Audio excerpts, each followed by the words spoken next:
What's going on, Tan and J-Man Show Nation? It's Monday night. It's October 21st, 2024. It's time for episode 414 of the Tan and J-Man Show. I'm Tanner Lee. As you can see, my usual co-host, Josh the J-Man Munt, is not present with me tonight. So I called the bullpen. I'm bringing in the closer, my father, Arik Lee. Dad, how's it going? Thanks for joining me tonight. You're welcome. Going well, thank you. I thought about pulling off a solo show tonight, but didn't really want to talk by myself for an hour.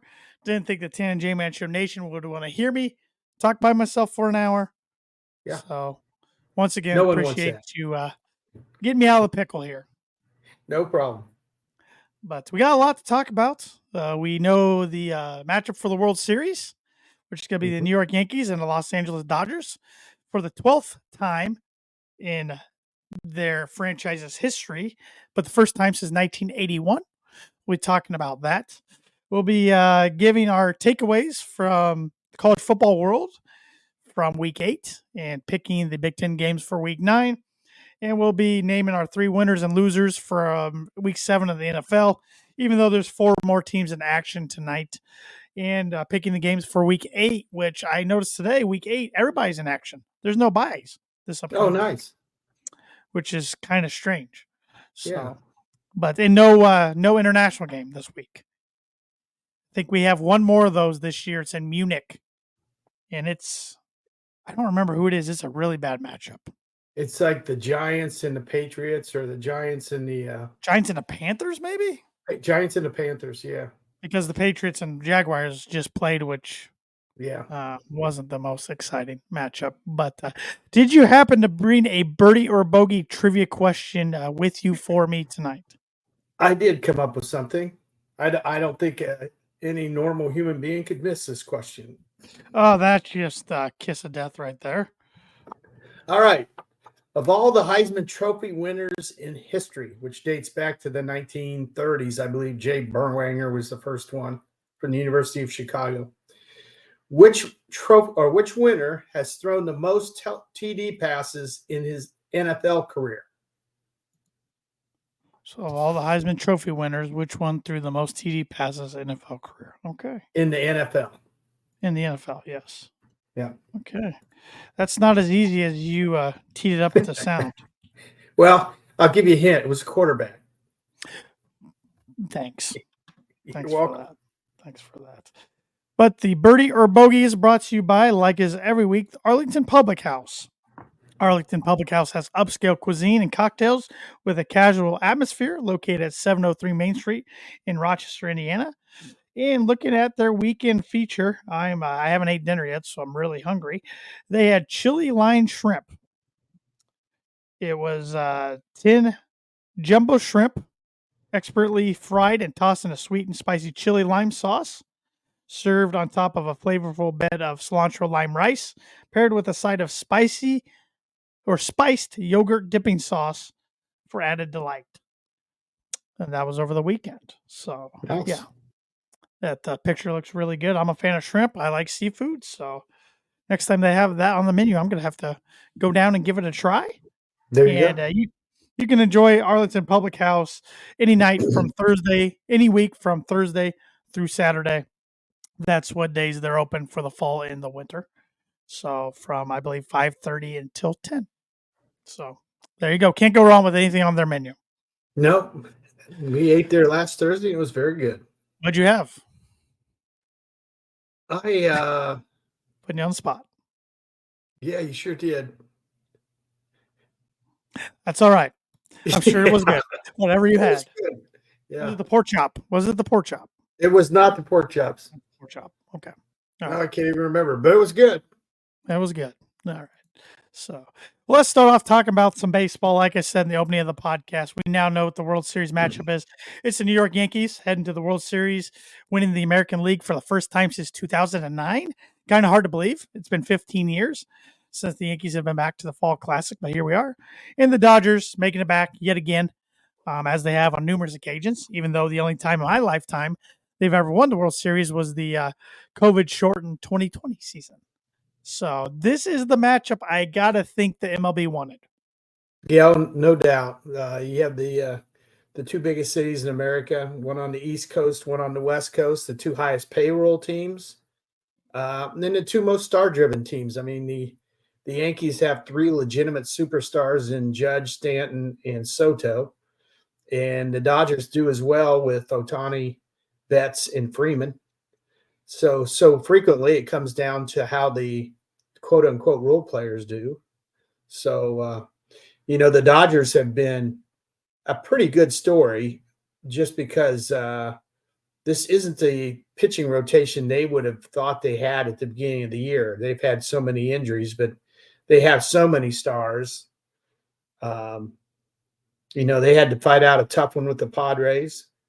The Yankees, even though they weren't ever in trouble, they had some good competitive games with both the Guardians and the Royals. So, like you said, I think they would have been happy with the Yankees and either the Mets or the Dodgers, Sure, but sure. the Dodgers make more sense. It's interesting that they delay it till Friday.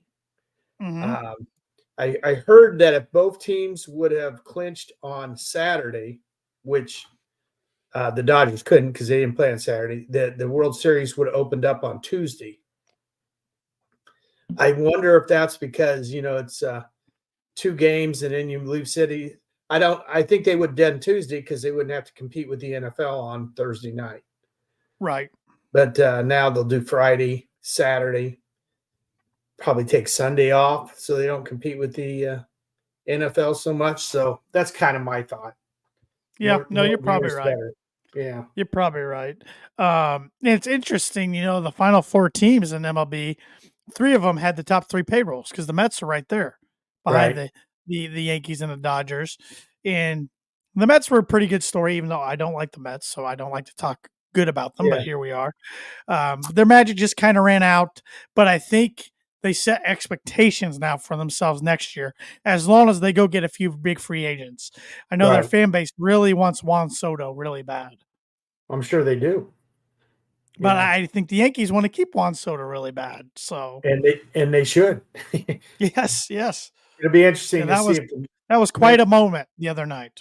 he I think he knew that the minute he swung before he even hit the ball. He was on top of that one.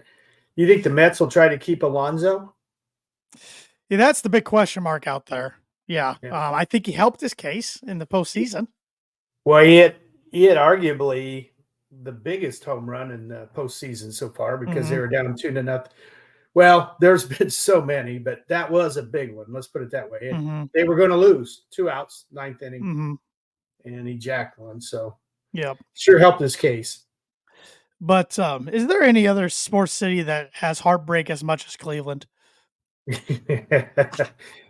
Well, they did win an NBA title, but yeah, other than that, They did. It took the hometown kid to come back after leaving them one time to win it. yeah. But yeah, yeah, it's man, man. Now they're starting quarterbacks out, which maybe that's for the better for them, but still, it's not going good there in the city of Cleveland. No, but the Guardians had a heck of a year. I think I read where at the beginning of the year their payroll was Hmm. actually 27th. Hmm. So, and I think some pure baseball fans, people who really, really follow the game, uh, they might not like seeing the Dodgers and the Yankees, but I think Sure. true sports fans, um, Yeah, it'll draw more of the casual viewers like myself. I mean, now I'll sure, watch it. If the yeah, Yankees were in the World Series, I probably wasn't going to watch too much of it. But I watched more baseball in the postseason than I did all of the regular season. me too. And like you and I, we're big college basketball fans, and a lot of the country would root for a Duke Kentucky final game, and Right. that's not what either one of us would want to Right. see ever. Do you think the So same could be said for college football, especially now in the 12-team playoff, to where the average person who doesn't follow it every week would like to see a Georgia and also I'll say Texas just because they played this past weekend in the final game yeah, for the championship. One of the big schools like that. yeah, I think the biggest rating they ever had was USC in Texas back in the Vince Young versus Reggie Bush day. Yeah, 2005 Rose Bowl. Yeah, so you get those name, ideally when they have the two big games to lead up to the championship, I would think they would like either Georgia or Alabama. They're kind of irreplaceable, those two. Notre Dame. I was going to Uh, say Notre Dame, Ohio State. yeah, and then they probably would love to have something west of the Mississippi, whether it be Texas or it's not going Because to be anybody. Yeah, it's not going to be USC. It could be Oregon. but you look at Oregon, they're ranked number 1 now for the first time since 2012. I still don't see them as being a team that draws casual fans' Right. eyeballs for some reason. No, you're right. They might check out But the uniforms. yeah, which even those, I mean, they're still cool. Don't get me wrong, but everybody else is kind of caught up to them with alternate Yeah. uniforms. Not as many as Oregon. They're not as unique as they once were, I guess, but still, they still have more combinations than anybody. Yeah. So I guess bringing this back to baseball, what's your Mhm. prediction for the series? I think I'm leaning towards the Dodgers in 6. Dodgers in 6. I'll take the Yankees in 7 Yeah. to Well, be a little different. if Stanton stays as hot as he is right now, I mean that guy is just he's putting them on their back. Judge hasn't had an outstanding playoff series yet, so No, you but got to he's think still a force. Yeah. He's still a force. And you got guys like Gleyber Torres, who's been playing better. Anthony Rizzo's playing well, even though he's got 2 broken fingers. Yeah. So, yeah, it's interesting to see what Cub fans think about that. I think a lot of them are happy for him that he's in the World Series again. I don't think I heard who did get the ALCS MVP. Was it Soto or was it Stanton? I thought it had to be Stanton. Yeah. Yep. Thad Mooney on Facebook. I wouldn't expect anything less from Thad. Dodgers in the series is okay to see. The other team, they could have stayed home. That's coming from a Red Sox fan. So, yeah. Are the Red Sox number 4 in the payroll then? Probably not anymore. let's see. Top of It's the payroll. pretty obvious it's Yankees and Dodgers and then Mets, but it's probably a pretty big fall off to the number 4. Number 4 is the Phillies. Okay, that makes sense. And then they were probably one of the 4 best teams in baseball too. Number 5 was the Astros. So the top 5 made the playoffs. But then number 6, Rangers, didn't make playoffs. Number 7, Blue Jays, didn't make the playoffs. Number 8, Braves. Number 9, Cubs. Number 10, Giants. Red Sox are actually 12th. Is that right? So the Cubs are 9th. I'm not sure who they were spending their money on. Amazingly, the White Sox are 15th and the Rockies are 16th. 2 of the worst teams in baseball, 15th and 16th. I don't think you can put the Rockies down with the White Sox. I mean, the White Sox, they've got that clear on their own. Oh yeah, but a lot of that money spent by the White Sox and Rockies probably spent to players who aren't even on those teams right now. Yeah, that's true. So, Ray Davis on Facebook taking Yankees in 6. I would take that right now. But it is in Guardians. To your point, that they're 28th payroll. Yeah. Orioles 27th. So you don't have to spend a ton. The last 2 are Pirates 29th and the Athletics 30th. The Tigers are 29th? Pirates. Tigers are 24th. Tigers are 24th. Okay. So pretty interesting. But it should be a fun one. Like you said, it's got historic franchises, star power. This is what baseball kind of needed this year, I feel like. So yeah, and it hasn't happened in a while. When I was a teenager, this series happened quite frequently. And probably one of the more memorable World Series is when Reggie hit 3 home runs on 3 consecutive pitches against the Dodgers. Sure. I think it was 78. And the Yankees were a real media team in those days with Billy Martin coaching, and he couldn't get along with Reggie. And then you had, Craig Nettles punching George Brett. The 2 of them getting in a fight on third base. So the Yankees were always in the news back in the day. Yeah. Well, and in my lifetime, I grew up with the Yankees winning the World Series in 96, 98, 99, 2000, making it in 01 losing, making it in 03 losing, and then getting there in 09 and winning, but not doing anything since. Right. Dodgers were never really thought about until late 2010s, really. Yeah. So I haven't really seen. Yeah, I haven't really seen this. I mean, I really growing up for me, I saw the emergence of the Red Sox and the Cardinals Right. and the Giants, Yeah. and There then there hasn't was a been. lot of off years too. There was a lot of off years, like of course the Rangers last year, but you had the Angels sprinkled in there one year, and um, Diamondbacks and The, Marlins. the Giants seem to have every other year for a while. I think 10, 12, and Mm-hmm. 14 or something like that. So, Mm-hmm. Mm-hmm. But it'll be fun to watch. It'll be yeah. fun to watch. Well, let's talk about some events that have happened on this day, on October 21st. See if anything good. I have not looked at these. On this day, 1964, the MLB Milwaukee Brewers asked the National League to allow them to move to Atlanta, Georgia. Milwaukee Braves. I read I was that going to wrong. say, yeah. Yeah, Milwaukee Braves. I saw the Milwaukee and the BR. Milwaukee Yeah. Braves asked the NL to allow them to move to Atlanta, Georgia. Yeah. You had my head spinning there for a second. Oh, I mine didn't know. too. Mine too. Wait a second. That didn't sound right. On this day in 1964, the Olympics were still going on. Can you tell me where those Summer Olympic Games were held? See, 60 was Rome. 68 was Mexico City. So, 64.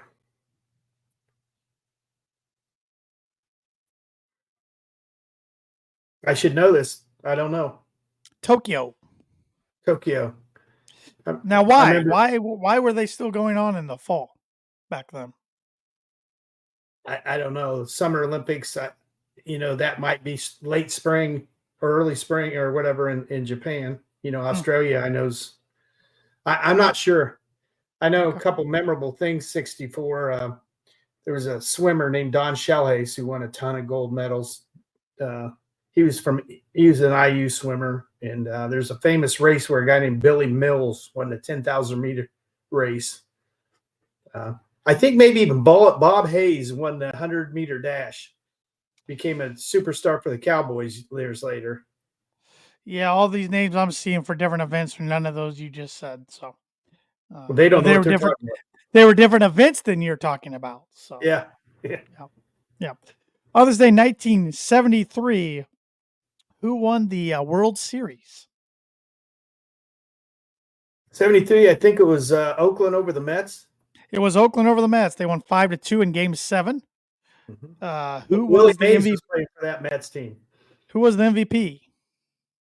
73, I'm going with Gene Tennis. Reggie Jackson. Oh. And A's manager Dick Williams immediately quit after the World Series. Yeah. Also on this day, 1973, Fred Dreyer of the then Los Angeles Rams, which Rams again now, became the first player in NFL history to score 2 safeties in the same game. Okay. He became an actor and had the lead role in a TV series called Hunter before Well, your the time. more you know. The more you Yeah. know. On this day, 1975, Red Sox Carlton Fisk hit a 12th inning home run to beat the Reds 7-6 in Game 6 of the World Series. Yeah, that was one of probably the top 10 dramatic plays in baseball in my lifetime. On this day, 1976, who won the World Series? 76, I think it was the Reds over the Yankees. The Cincinnati 4-0. Reds swept the Yankees 4-0, Yeah. and the MVP was I am going to go with Joe Morgan. Johnny Bench. That was my first thought, and I thought, no, that's too obvious. On this day in 1980, who won the World Series? 1980.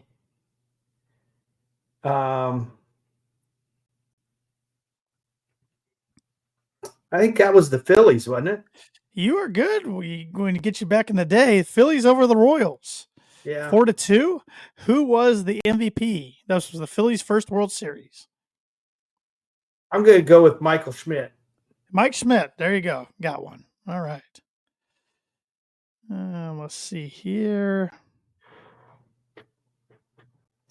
That was a series that featured MVPs from the American League and the National League, much like this one will. It was George Brett and Mike Schmidt, the two best third basemen, maybe two of the best in the history of baseball. On this day in 1997, Cleveland outfielder Marquise Grissom recorded a hit in his 15th straight World Series game. Second longest night. This was the second longest 9-inning World Series game, 4 hours and 12 minutes, as the Marlins beat the Indians 14-11. Wow. Yeah, it's an exciting one. On this day in 1998, who won the World Series? Now you're starting to get out of my character. You said something about the Yankees winning 98. I'm going to the Yankees. Yankees swept the Padres. Yeah. And it was their second title in 3 years. Who was the MVP for the Yankees in this one?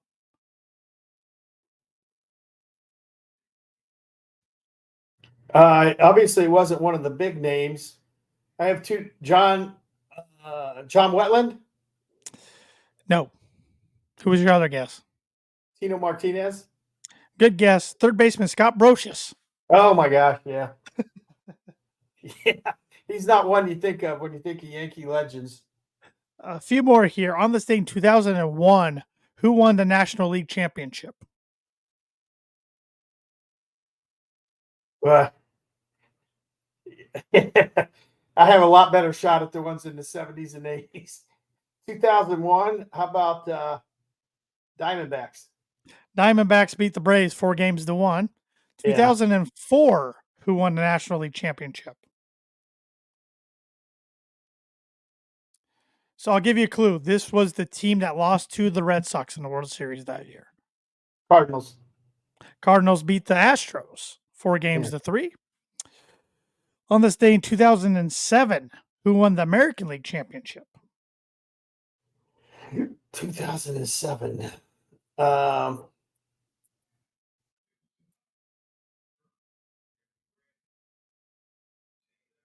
I think I'm wrong. I think it was 2006, but I'm going with the Red Sox again. It was the Red Sox. They would go on to beat the Rockies in the World Series. They beat the Cleveland Indians 4-3. See, Cleveland there again. Heartbreak. Yeah. Also on this day in 2007, Tennessee Titans kicker Rob Baronis set an NFL record for most points scored in a game without any touchdowns, with 26 in a 38-36 overtime win over the Texans. That's pretty good. Yeah, accumulated for 26 of the Titans' 38 points. And lastly, on this day in 2009, who won the National League Championship? Well, they lost to the Yankees. Correct. So,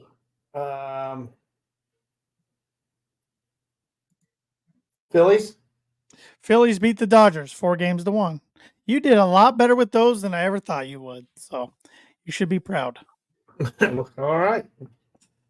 And I forgot to bring the banner up. But the On This Day segment is brought to you by, like it is every week, Mooney Woodcrafts. Mooney Woodcrafts is a veteran-owned and operated woodcraft shop based out of Texas with Indiana grassroots. They provide 100% hand-cut custom designs that fit your needs, and their pieces are a great addition to any home, office, or man cave. You can see some of their recently completed projects by visiting them at Mooney Woodcrafts on Instagram and on Facebook. And if you let them know the Tan and J-Man Show sent you, you get 15% off your first sign order. It's literally, we're just days away from being 2 months away from Christmas. A wooden sign from Mooney Woodcrafts would make the perfect Christmas gift for any family member or a friend in your life. So give Thad a call, or actually send him a message. You can give him a call if you have his number, but send him a message on Facebook or Instagram. Let him know the Tan and J-Man Show sent you. 15% off your first sign order. And, he's a Red Sox fan. If you're a Red Sox fan, there you go. Get yourself a sign. There you go. Well, college football, it's hard to believe we are 8 weeks done with the season. Little over the halfway point now for a lot of teams. We're starting to maybe figure out kind of who's contenders, who's pretenders, at least for the 12-team field of the college football playoff, which I got to admit, that's getting a little exciting. You're getting the ranking shows coming out every week and kind of getting them bracketed and seeing who the 4 teams as of now would be to earn the bye and this and that, who would be the non-power 4 school to get in. So a lot of teams still in the mix. I think Kurt Herbstreit Saturday morning on game day, of course, things have changed since Saturday morning, but he had counted up to like 32 teams still in it at that That's good. time, Yeah, that's good. which is good for the sport. But what were some of your biggest takeaways from week 8, not only around the Big Ten, but around the country? Well, a huge takeaway is just how good the SEC really is. Yes. I think you could legitimately say, even though the Big Ten is dominating the top 5, probably 6 or 7 of the best 10 teams in America very well could be from the SEC. Georgia handling Texas, even though they got kind of an sounds like an awful reversal done on them. Mm-hmm. Texas fans didn't have their way, threw some things on the field, and all of a sudden they got their way. Kind of a And it dangerous sounds precedent. like they're trying to figure out what students did it. They think of students, and if they find them out, they're not allowed back in the stadium for the rest of the year. Right. Right. That was a big game. Quinn Ewers a month ago might have been, they were talking to him being the number 1 overall pick. And, just based on performance in the last week or two, he may not even be a early first round pick anymore. Maybe late first round, early second. He's kind of damaged his reputation a little bit here. Well, it was interesting. They pulled him, put in Arch Manning. Arch was struggling. Arch has not seen a defense like this in his life. No. And then Quinn got back in the second half, and for a little while played all right. But Yeah. I don't know if they're the best team, but Georgia's better than number 5. I mean, I think if they played Alabama again, they would beat Alabama. They darn near beat them, and Alabama had a huge lead that night. So Yeah. Alabama losing at Tennessee. yeah, 2 out of the last 3, and their other one they didn't lose. They scraped by. So Kalen DeBoer, I'm not saying he's hot, but I think he's feeling it a little bit from Alabama fans. And my question to you is, why did Tennessee rush the field and take down the goalposts? I understand it 2 years ago. 2 years ago was a huge deal when they beat Alabama. But now they're ranked 11th. They're in the mix for the college football playoff. It's like you weren't even that big of an underdog. I think it was 2.5, 3 points. I didn't understand that. Well, you've got 20-year-old kids. I know. Night game. Alcohol induced. I know. What a great experience to run out in the field and take a goalpost down. I mean, I'm not anti field rush. I want to be that, but I think there's certain situations that call for it more so than others. And when you're number 11 in the country, I don't know if you should be rushing the field against anybody unless the game ends on a heroic play. Well, even think a week ago when not the entire crowd, but some Illinois people came down on the field when they beat 1-5 Purdue. Yeah. So, yeah. What the heck? Yeah. Well. So, yeah. Yeah, that was those 2 games kind of stood out. Obviously, in the Big Ten, I wasn't necessarily surprised Indiana beat Nebraska. I was surprised they hammered Nebraska, 56-7. I mean, any way you cut it, that's a whooping. I knew I knew Indiana had a great offense. I wasn't sure about their defense, but they had Nebraska commit 5 turnovers, if I read that correctly, and also stopped them inside the 10-yard line early in the game. And man, it must have just got out of hand. I think it was 21-7 at half, maybe something like that, maybe 28. 28 ended up being 28-7 at half. Yeah. Wow. They did suffer. Their quarterback, I'm not quite sure. It sounds like he tore his nail or something on a throw, and he's not going to play this week. Might even be an extra week after that yet before they have their bye. Yeah. And that kid's good. He's very good. Transfer from Ohio. Yeah. But those things can linger, especially on your throwing hand. Even when he comes back, he'll probably have to wear a glove. Yep. So it'll be interesting to see how that affects them. They do get Washington at home this week. Washington had a much needed bye after getting trounced at Iowa 2 weeks ago. So, Yeah, and it's college game day going to Bloomington for the first time ever. There's only, I think, 4 or 5 schools they hadn't been to. IU was one. Because at first I was kind of surprised they didn't wait a couple weeks for the Michigan game. But I suppose if they really want to go, this is the week to do it, because say they hold off and IU ends up losing to Washington right, and then Michigan State, then you're not going. right. So I understand. And Lee Corso's 89 years old. He was a coach there back in the Yeah. day. That's definitely got to be a storyline. So I'm, as a Purdue fan, I'm more jealous than I am anything else. Oh yeah. But so I get it. I get it. I mean, and their fans have reason to the and I'm one of these people. I can complain about IU's schedule, but they beat who's on their schedule so far, and they've not only beat them, they've handled them. They are the only team in the country that hasn't trailed for a second this season. I So believe them and Army. Army hasn't either. Okay. I did hear an interesting thing on a radio show this morning called Greeny, which is on 10 to 12 on ESPN radio. Is that Mike Greenberg show? Yeah, and he loves the Big Ten, and he says, I don't mean to act like I'm bringing down Indiana at all, but he goes, what's Indiana ranked this weekend? He said, they said 13th, and they said, what's Alabama ranked? And they said 14th. Yeah. And so they compared the schedules, and Alabama's played the 6th toughest schedule in the country. Sure. 6th or 7th, and Indiana's was 109th. Yeah. And they said, is it fair to take a 7-0 Indiana team over a 5-2 Alabama team?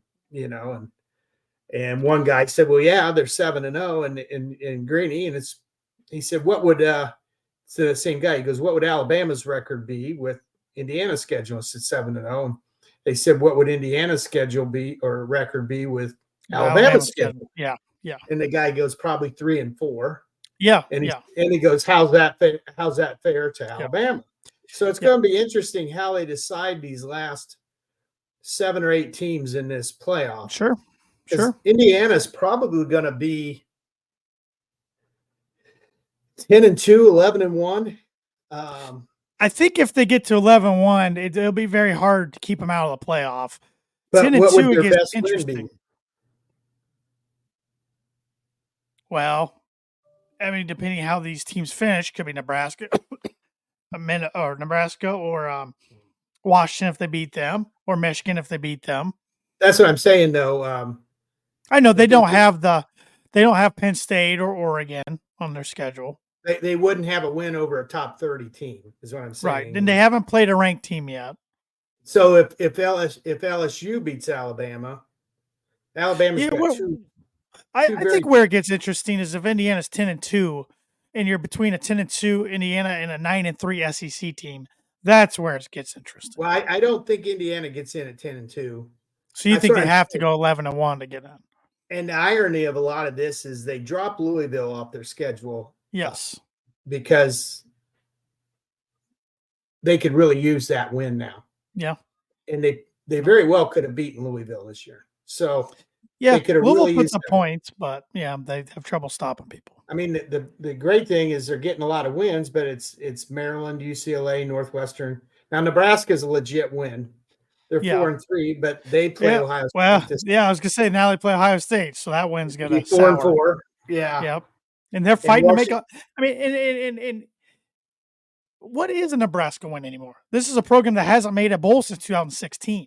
This isn't the Nebraska of the 70s, 80s, 90s, and early 2000s anymore.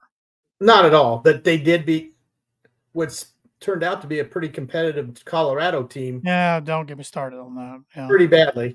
And so it's just interesting how they're going to go about doing these last spots. Like I said, Indiana very well could be 11-1 and lose to Ohio State. And I'm just not sure what that power victory is going to be that's going to propel them to the – unless would you take 11-1 Indiana over 11-1 Notre Dame? That would be a really interesting conversation.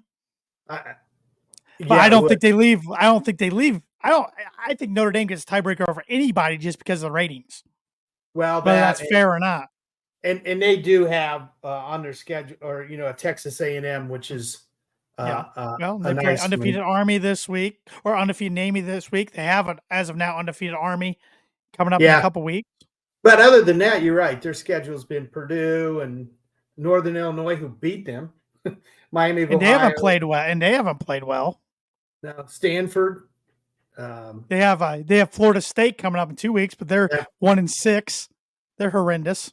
yeah, yeah. That was supposedly one of the games that could help put them over the top. Florida State and USC, and so Notre Dame's got to hope that Texas A&M just keeps Mm-hmm. going on, and Mm-hmm. potentially becomes a playoff team as well. Yep. Yep. Because So somebody's going to get in the playoffs by winning their conference championship, which Notre Dame sure. doesn't have a chance to do. Sure. That and at like 9-4 or something. Yep. So, Yep. So other notes around the Big Ten, Illinois, good win over Michigan at home. yeah, Now they're up to number 20 in the rankings. They're bowl eligible with 6 wins. yeah. Josh is still sticking to his quota, which he upped from 8 to 10. So, but what did you think of the Red Grange throwback uniforms that took 2 years to develop? I thought they were borderline hideous. The helmet was interesting. The helmet was cool, I thought. Yeah, the helmet was interesting. The but jersey was nasty. Yeah, but Red Grange had scored famously 4 touchdowns in like a 10-minute span in the first quarter back in the 20s when they played Michigan. Yeah. So the Galloping Ghost, or the Wheaton Yep. Iceman, or whatever you want to Yep. call him. Yep. Yeah, Michigan fans are thinking, ugh.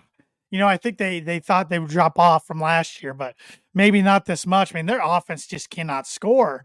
Now they're playing quote unquote little brother Michigan State this weekend, who looked good against Iowa last They're week. starting to play good. And Michigan still plays, of course, Ohio State, Indiana. Right.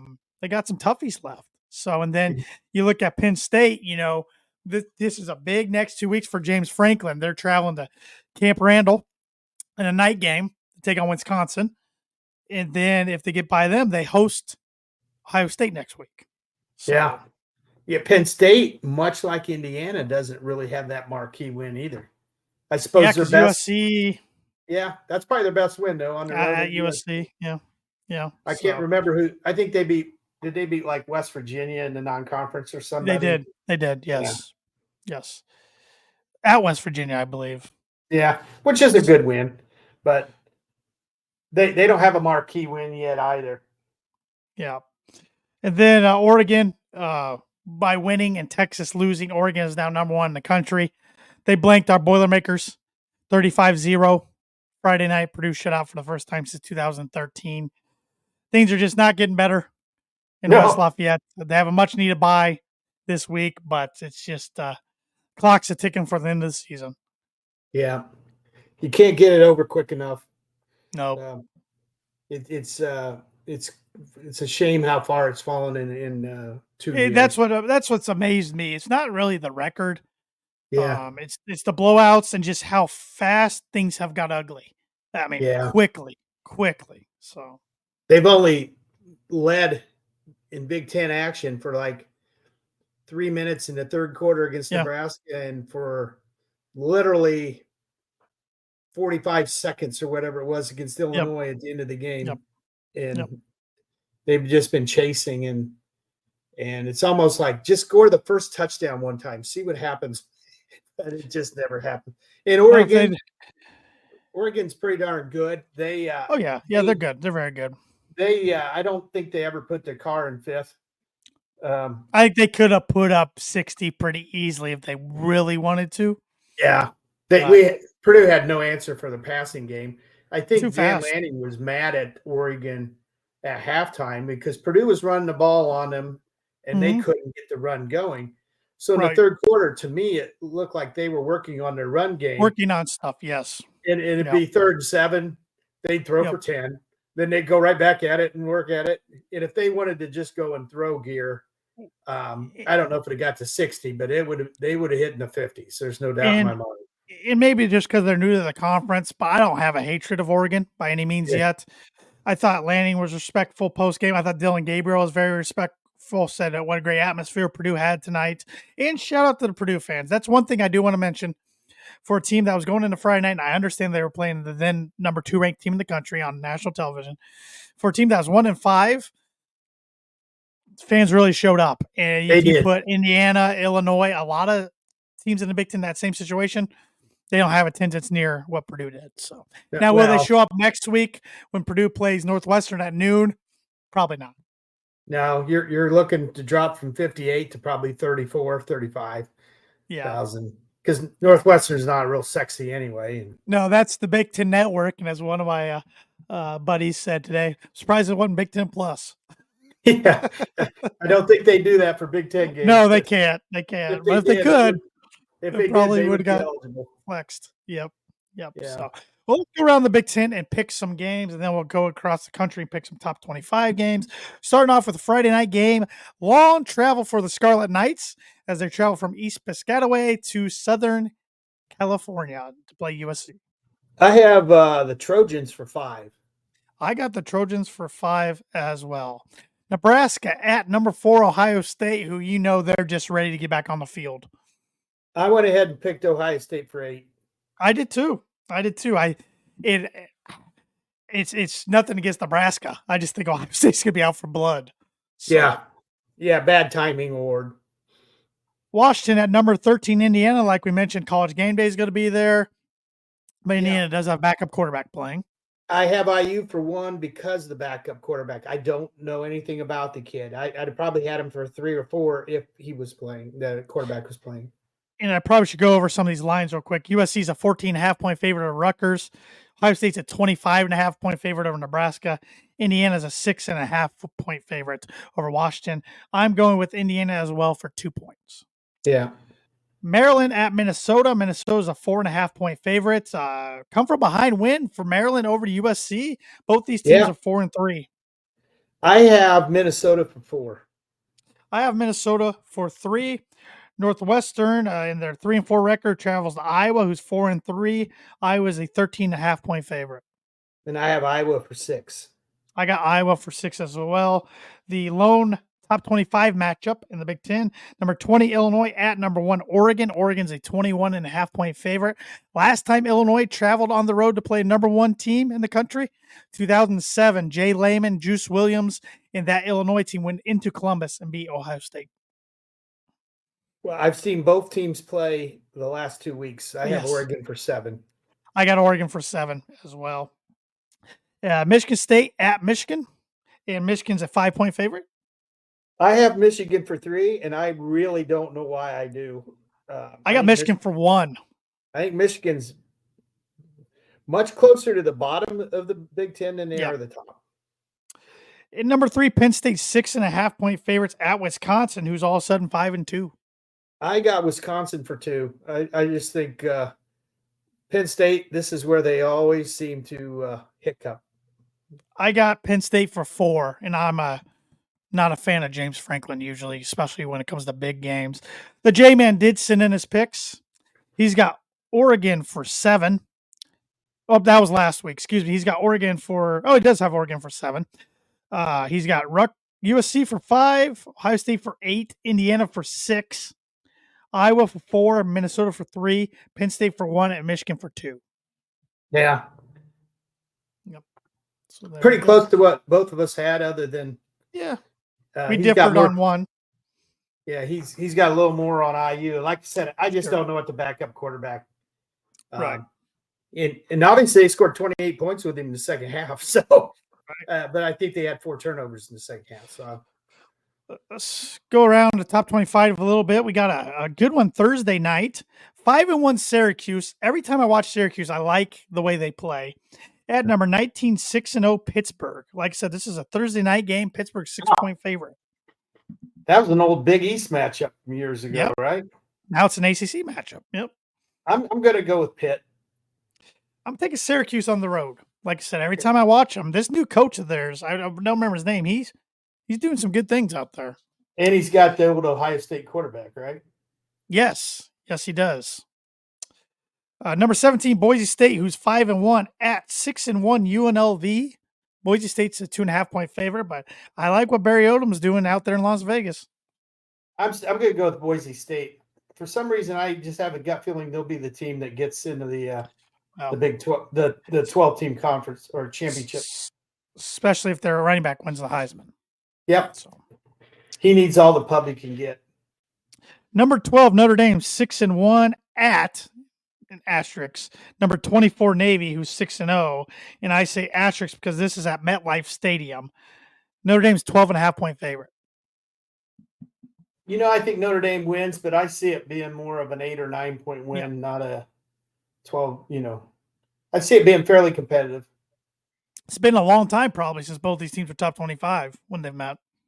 Yeah. Oklahoma, who's reeling at 4-3, at 5-2, number 18, Ole Miss, who's 21-point favorite. Yep. Ole Miss. Yep. Number 21, Missouri, 6-1 at number 15, 5-2, Alabama, who is a 13.5-point favorite. I got to think Alabama, just through tradition and everything else. Yep. They kind of rely a lot on that quarterback running the ball, though. But I'm picking Alabama. I'm taking Alabama as well. Number 5, Texas at number 25, 5-2, Vanderbilt. Texas is an 18.5-point favorite. Vanderbilt, Illinois, and Indiana all ranked with Army and Navy, right? That's Army, Navy undefeated. What a year! College football has changed. I'm going to go with Texas. I am too. Anyway, Florida State shows a pulse at number 6, Miami, Florida, who is 21-point favorites. I think Miami wins by 17-20. Yeah. Good one here. Number 8, LSU at number 14, Texas A&M. Both teams 6-1. A&M's a 2.5-point favorite. At Texas, I'm going to take A&M because it's there. I'll take Brian Kelly and LSU to be different. That guy seems to win big games when he Plus, it's been that kind of year. Yeah. For us Purdue fans. Well, and let's just throw since it's been that kind of year, let me throw one more team in there who's not top 25. Let's see, who do they play? Colorado, 5-2, 4.5-point favorites as they host Cincinnati, who's surprisingly 5-2. 4.5 or 14.5? 4.5. I got to think Colorado gets that. I do too, and they would become bowl eligible. Yeah. Yay. Well, Deion can win Sportsman of the Year again or whatever. No, boy. All right. I got some pick six for you real quick before we talk NFL, but we are going to talk NFL. My first guy of pick six, Brandon Ayuk. Yeah. He's been having kind of a bad year. He had one huge game. He's an enigma.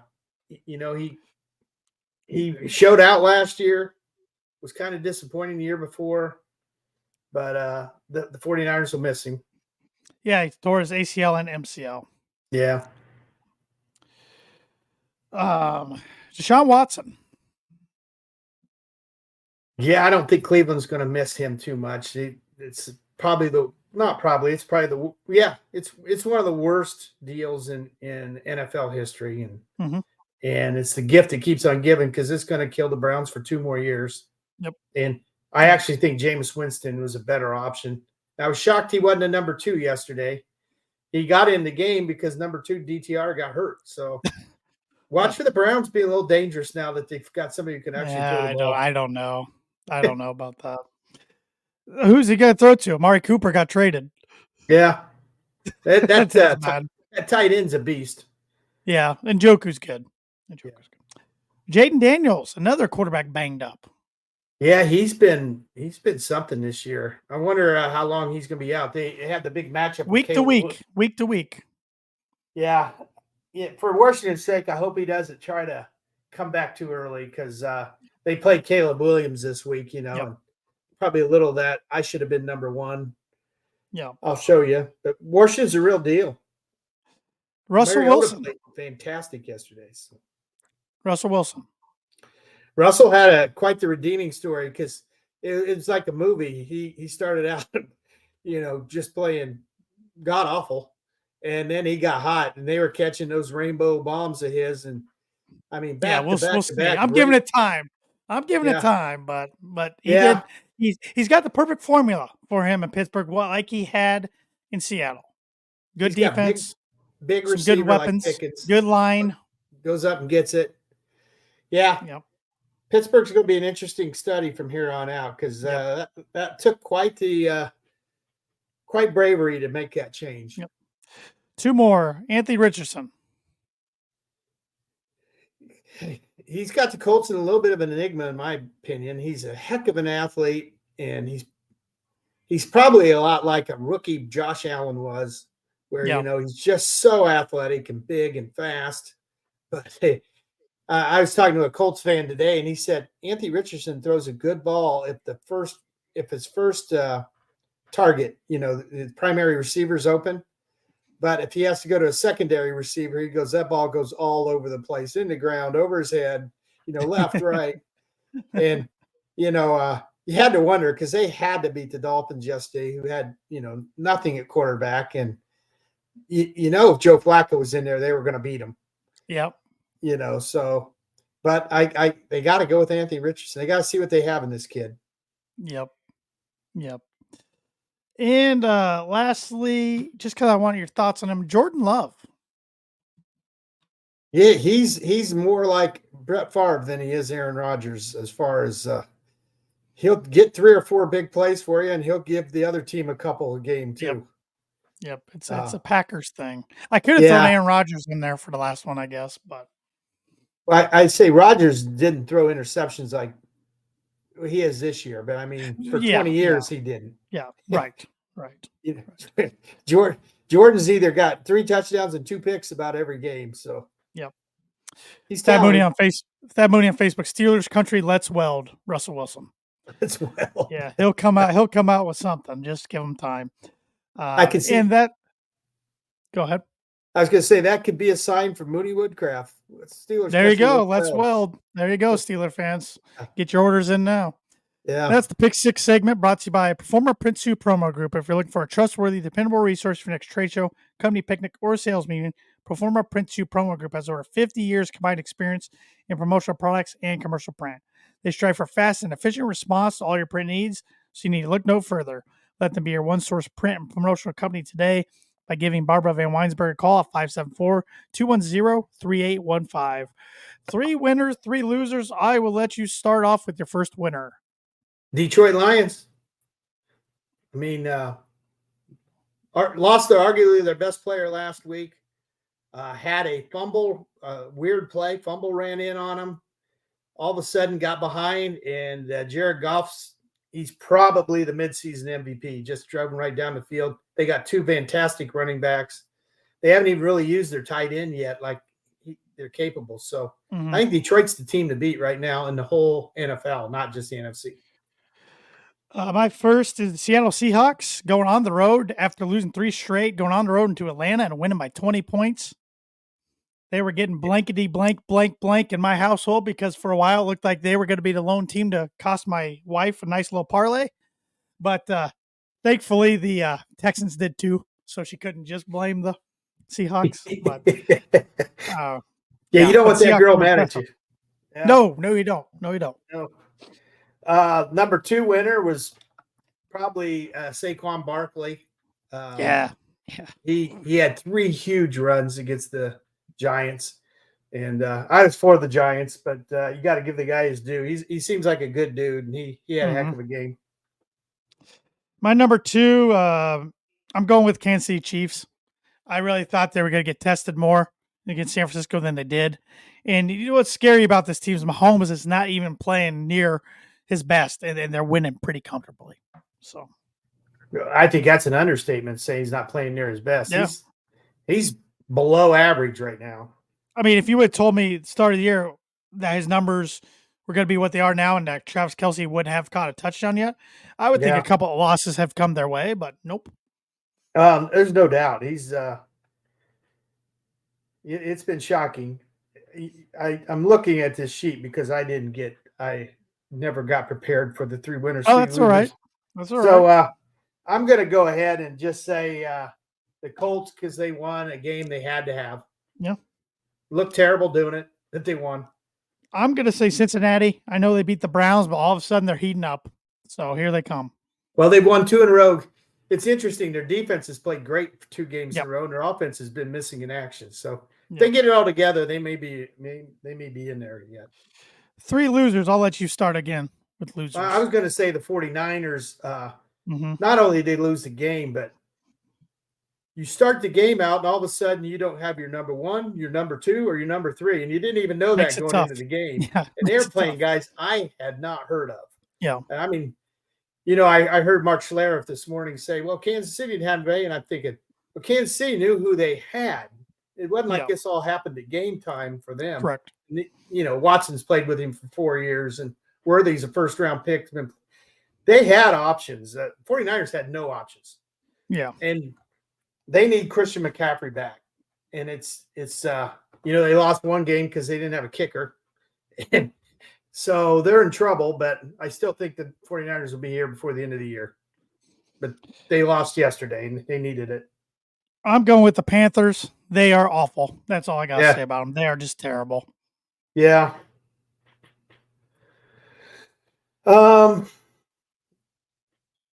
Houston Texans, CJ Stroud threw for 80 yards. I mean, he's played an NFC North team twice this year and has just been poor both games. I thought all along the Texans are pretenders, but big game with the Colts this weekend. Yep. Number 2 for me, New York Giants.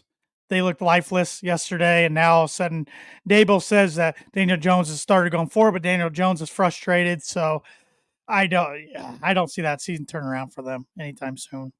Well, they lost their left tackle, and all of a sudden 8 sacks yesterday. And I mean, they were on.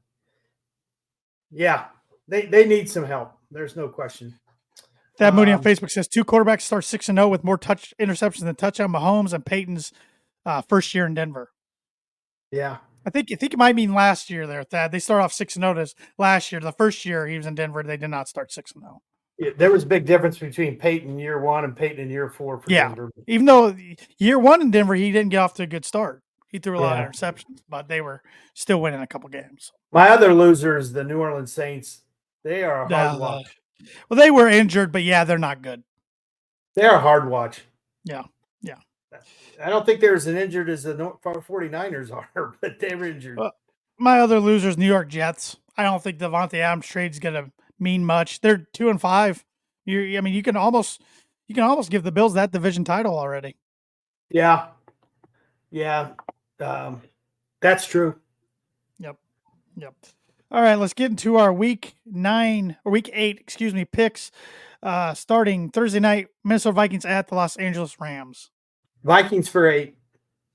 I got the Vikings for 6, and J-Man has the Rams for 4. The Philadelphia Eagles at the Cincinnati Bengals. I have the Bengals for 2. I got the Bengals for 5. J-Man has the Bengals for 3. Baltimore Ravens at Cleveland Browns. I have this somewhere else in the. That's the game I missed, so I'm going to say Ravens for 16 because I didn't have a 16th. I got the Ravens for 15. Josh has the Ravens for 14. Titans at Lions. I got the Lions for 15. I got the Lions for 14. Josh has the Lions for 16. Cardinals at the Dolphins. Well, the Cardinals for 5, and I just heard Tua is practicing, so that could make a difference if he plays. But right now I have the Cardinals for 5. I have the Cardinals for 2. J-Man has the Dolphins for 1. That's a homer pick there, but that's all right. The New York Jets at New England Patriots. I have the Jets for 9. I got the Jets for 10. J-Man has the Jets for 8. Atlanta Falcons at Tampa Bay Buccaneers. I have the Bucks for 1. I have the Bucks for 4, and J-Man has the Bucks for 7. Green Bay at Jacksonville. I have the Packers for 10. J-Man has the Packers for 10. I have the Packers for 8. Indianapolis Colts at Houston Texans. I have the Texans for 4. I have the Texans for 11. J-Man has the Texans for 15. I don't see it same thing in the Texans that a lot of people do, but I don't trust. It's more me not trusting the Colts on the road. Well, than that's it is the true. Texans. Maybe they'll play Flacco. If they did that, I would not put it as high of points as I did. New Orleans Yeah. Saints at LA Chargers, Drew Brees I, game. I have the Chargers for 14. J-Man has Chargers for 11. I have them for 12. Bills at Seahawks. I have the Bills for 3. I have the Bills for 7. J-Man has them for 12. Carolina at Denver. I have Denver for 12. J-Man has Denver for 9. And this will be Tanner's book it prediction of the week. I got the Broncos for 16, so I'm ready to get hurt big time. Give me 5 and 3 going into a gauntlet in November, and I'm feeling pretty good. And that is the J-Man's Book of Prediction Week, which is brought to you by Travis Watching Insurance Agency. Look out for more information on Travis and his new agency starting in November. But he's a multi-line agent specializing in home, auto, life, and renters insurance. Contact Travis at 219-869-4561. Finishing up here, Kansas City Chiefs at Las Vegas Raiders. Chiefs 11. I got the Chiefs for 9. J-Man has the Chiefs for 13.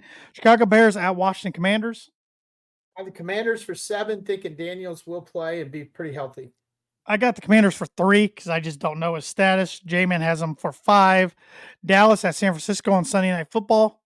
I have Niners for 6. I got the Niners for 1. J-Man has the Niners for 2. And your Monday Nighter, New York Giants at Pittsburgh Steelers. I have the Steelers for 13. I got Steelers for 13. J-Man has the Steelers for 6. Repeat that birdie or bogey question one more time, Dad, please. Name the Heisman Trophy winner that has the most TD passes in the NFL. I've been going through my head Heisman Trophy winning quarterbacks for the past 20 to 25 years. I'm sure I'm missing some. It's probably an older one than that. I can't think. Part of me wants to say Doug Flutie, but I don't think he threw as many as this guy. I'm going active. I'm going Lamar Jackson. It's actually Carson Palmer. Didn't even come to my head. I completely forgot about him. And I was going back 25 years in my head. So the second most is Cam Newton. Another one I forgot about. But there hadn't been a lot of quarterbacks that's been successful. No. Staubach only had 153. And to put that in perspective, that's the same amount Carson Wentz has. Well, and so many guys I was thinking of in my head that were good NFLers were runner-up or third place. So, yeah. Yep. So, but the good question, I'll take another bogey. It's really scary how accurate this is getting to my real-life golf game anymore. So, bogey after bogey after bogey. You make bogey if you make a good putt.